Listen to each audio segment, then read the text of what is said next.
ఆకాశవాణి ప్రాంతీయ వార్తలు చదువుతున్నది సుగుణ. ముఖ్యాంశాలు. ప్రధానమంత్రి నరేంద్ర మోదీ ఈరోజు శ్రీనగర్లో పర్యటించి వికసిత్ భారత్ వికసిత్ జమ్మూ కాశ్మీర్ కార్యక్రమంలో పాల్గొని పలు అభివృద్ది ప్రాజెక్టులను జాతికి అంకితం చేశారు.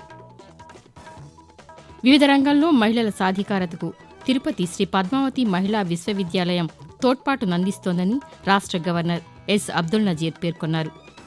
వైఎస్సార్ చేయూతలో భాగంగా 4వ విడత నిధులను ముఖ్యమంత్రి వైఎస్ జగన్మోహన్ రెడ్డి ఈరోజు అనకాపల్లి జిల్లాలో విడుదల చేశారు.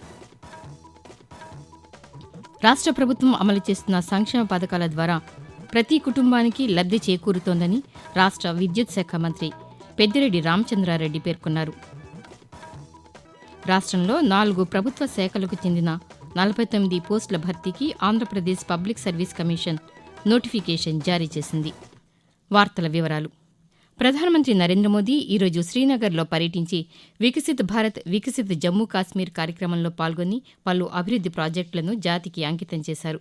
స్వదేశ్ దర్శన్, ప్రసాద్ పథకాల కింద 1400 కోట్ల రూపాయలకు పైగా విలువైన పర్యాటక రంగానికి సంబంధించిన బహుళ ప్రాజెక్టులను, దేశవ్యాప్తంగా అనేక తీర్థయాత్రలు, పర్యాటక ప్రదేశాలను అభివృద్ది చేసే దాదాపు 43 ప్రాజెక్టులను కూడా ప్రధానమంత్రి ప్రారంభించారు. అలాగే దేశ పర్యాటక రంగ పరిస్థితిని అవగతం చేసుకునేందుకు ఉద్దేశించిన దేఖో అప్నా దేశ్ పీపుల్స్ చాయిస్ 2024 కార్యక్రమాన్ని కూడా ఆయన ప్రారంభించారు. వివిధ రంగాల్లో మహిళల సాధికారతకు తిరుపతి శ్రీ పద్మావతి మహిళా విశ్వవిద్యాలయం తోడ్పాటునందిస్తోందని రాష్ట్ర గవర్నర్ ఎస్ అబ్దుల్ నజీర్ అన్నారు. తిరుపతిలోని శ్రీ పద్మావతి మహిళా విశ్వవిద్యాలయం 21వ స్నాతకోత్సవంలో గవర్నర్ అబ్దుల్ నజీర్ ఈరోజు ముఖ్య అతిథిగా పాల్గొని 1584 మంది విద్యార్థులకు పట్టాలను ప్రదానం చేశారు. ఈ సందర్భంగా గవర్నర్ మాట్లాడుతూ మహిళలు విద్యావంతులైతే దేశాభివృద్ది సులభమవుతుందన్నారు. పురుషులతో సమానంగా స్త్రీలు కూడా ప్రస్తుతం అన్ని రంగాల్లోనూ రాణిస్తున్నారని, ఉన్నత విద్యతో పాటు శాస్త్ర సాంకేతిక పరిజ్ఞానాన్ని అందిపుచ్చుకుని మహిళలు మరింతగా రాణించాలని గవర్నర్ ఆకాంక్షించారు. వైఎస్సార్ చేయూత పథకం 4వ విడత నిధులను ముఖ్యమంత్రి వైఎస్ జగన్మోహన్ రెడ్డి ఈరోజు అనకాపల్లి జిల్లాలో విడుదల చేశారు. కసింకోటలోని పినికాడలో వైఎస్సార్ చేయూత నిధుల పంపిణీని మీట నొక్కి లబ్ధిదారుల ఖాతాల్లోకి నగదు జమ చేశారు. ఈ సందర్భంగా ముఖ్యమంత్రి మాట్లాడుతూ మహిళా దినోత్సవం ముందు రోజు మహిళలకు ఆర్థిక సాయం అందించడం పట్ల హర్షం వ్యక్తం చేశారు. వైఎస్సార్ చేయూత కార్యక్రమంతో ప్రతి మహిళకు ఆర్థిక స్వావలంబన చేకూరుతోందని అన్నారు. రాష్ట్ర వ్యాప్తంగా మహిళల ఖాతాల్లోకి 4వ విడత నిధులు జమ చేశామని తెలుపుతూ, వరుసగా క్రమం తప్పకుండా అదే అక్క చెల్లెమ్మలకు ప్రతి ఏటా 18,750 రూపాయలు వాళ్ళ చేతుల్లో పెడుతూ 4 ఏళ్లలో అదే అక్క చెల్లెమ్మలకు తోడుగా ఉంటూ వారికి జీవనోపాధి కోసం మార్గాలన్నీ కూడా చూపిస్తూ ఏకంగా 75,000 రూపాయల ఆర్థిక సహాయం నా అక్క చెల్లెమ్మలకు చేస్తానని అనకాపల్లి జిల్లాలోనే ఈ 4వ విడత కార్యక్రమం కూడా చేస్తా ఉన్నామని చెప్పడానికి సంతోషపడతా ఉన్నాను. రాష్ట్ర ప్రభుత్వం అమలు చేస్తున్న సంక్షేమ పథకాల ద్వారా ప్రతి కుటుంబానికి లబ్ధి చేకూరుతోందని రాష్ట్ర విద్యుత్ శాఖ మంత్రి పెద్దిరెడ్డి రామచంద్రారెడ్డి పేర్కొన్నారు. చిత్తూరు నగరంలోని మురకంబట్టులో ఆర్వో ప్లాంటును మంత్రి ఈరోజు ప్రారంభించారు. ఈ సందర్భంగా మంత్రి మాట్లాడుతూ నూతనంగా ఏర్పాటు చేసిన ఆర్వో ప్లాంటు ద్వారా చిత్తూరు నగరంలోని 50 డివిజన్లకు స్వచ్ఛమైన తాగునీరు అందుబాటులోకి వచ్చిందని పేర్కొన్నారు. వచ్చే 25 ఏళ్లలో దేశ భవిష్యత్తు అంతరిక్ష పరిశోధనల కోసం 2040 సంవత్సరం నాటికి చంద్రుడిపై భారతీయుడిని పంపే లక్ష్యంతో పరిశోధనలు చేస్తున్నామని భారత అంతరిక్ష పరిశోధనా సంస్థ ఇస్రో చైర్మన్ ఎస్ సోమనాథ్ పేర్కొన్నారు. నిన్న విజయవాడలోని పీబీ సిద్ధార్థ కళాశాలలో భారత అంతరిక్ష పరిశోధనలలో ఆయన చేసిన విశేష సేవలకు గాను పిన్నమనేని సీతాదేవి ఫౌండేషన్ ప్రతిభా పురస్కారాన్ని అందుకున్నారు. అనంతరం సోమనాథ్ మాట్లాడుతూ చంద్రయాన్ 2 చివరి దశలో విఫలమైనప్పటికీ పట్టుదలతో చంద్రయాన్ 3 ప్రయోగం చేపట్టి చరిత్ర సృష్టించామని అన్నారు. చంద్రుడు, శుక్రుడు, అంగారక గ్రహాలపై పరిశోధనలకు కృషి చేస్తున్నట్లు ఆయన వెల్లడించారు. కిడ్నీ వ్యాధి బాధితుల కోసం ప్రభుత్వం అనేక డయాలసిస్ కేంద్రాలను ఏర్పాటు చేసి అన్ని విధాలుగా ఆదుకుంటోందని రాష్ట్ర పర్యాటక శాఖ మంత్రి ఆర్కే రోజా పేర్కొన్నారు.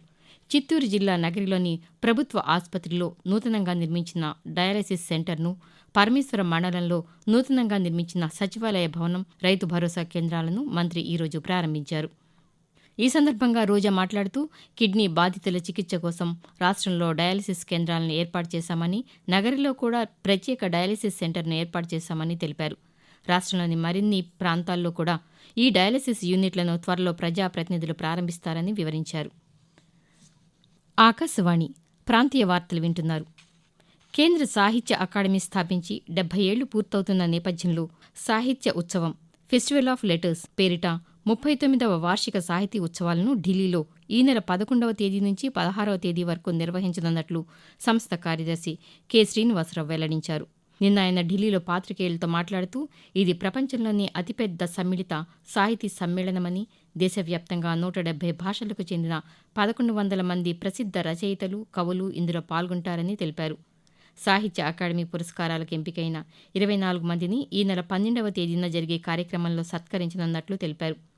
ఈ నెల 14వ తేదీన స్వాతంత్ర్య అనంతర భారత సాహిత్యంపై సదస్సు నిర్వహించనున్నట్లు పేర్కొన్నారు.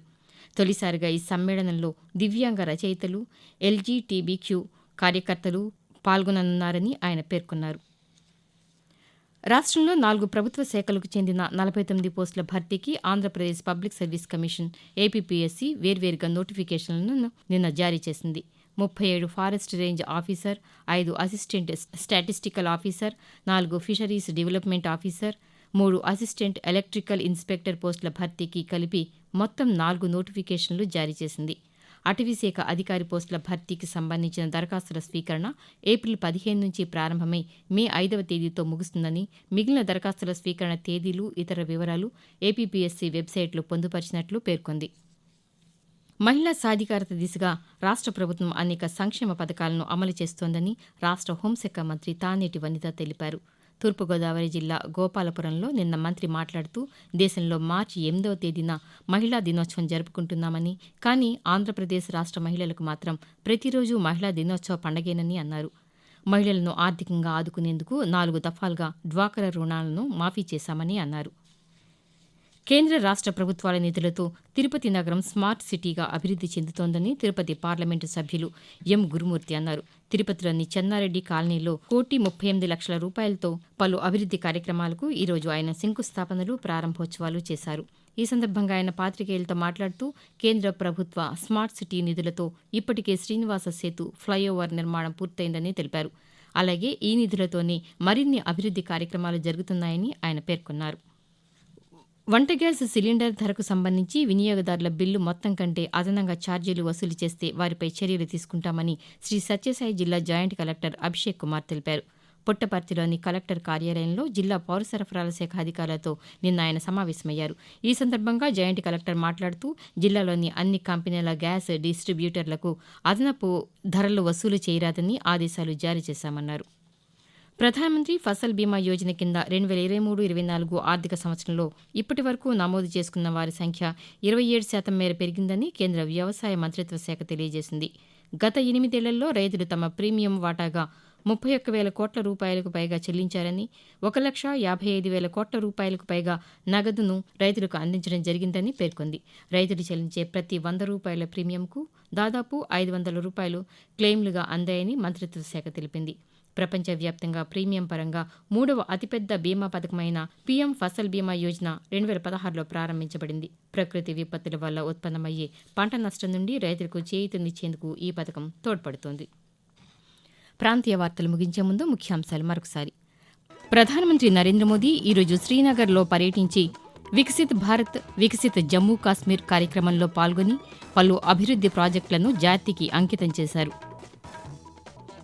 వివిధ రంగాల్లో మహిళల సాధికారతకు తిరుపతి శ్రీ పద్మావతి మహిళా విశ్వవిద్యాలయం తోడ్పాటునందిస్తోందని రాష్ట్ర గవర్నర్ ఎస్. అబ్దుల్ నజీర్ పేర్కొన్నారు.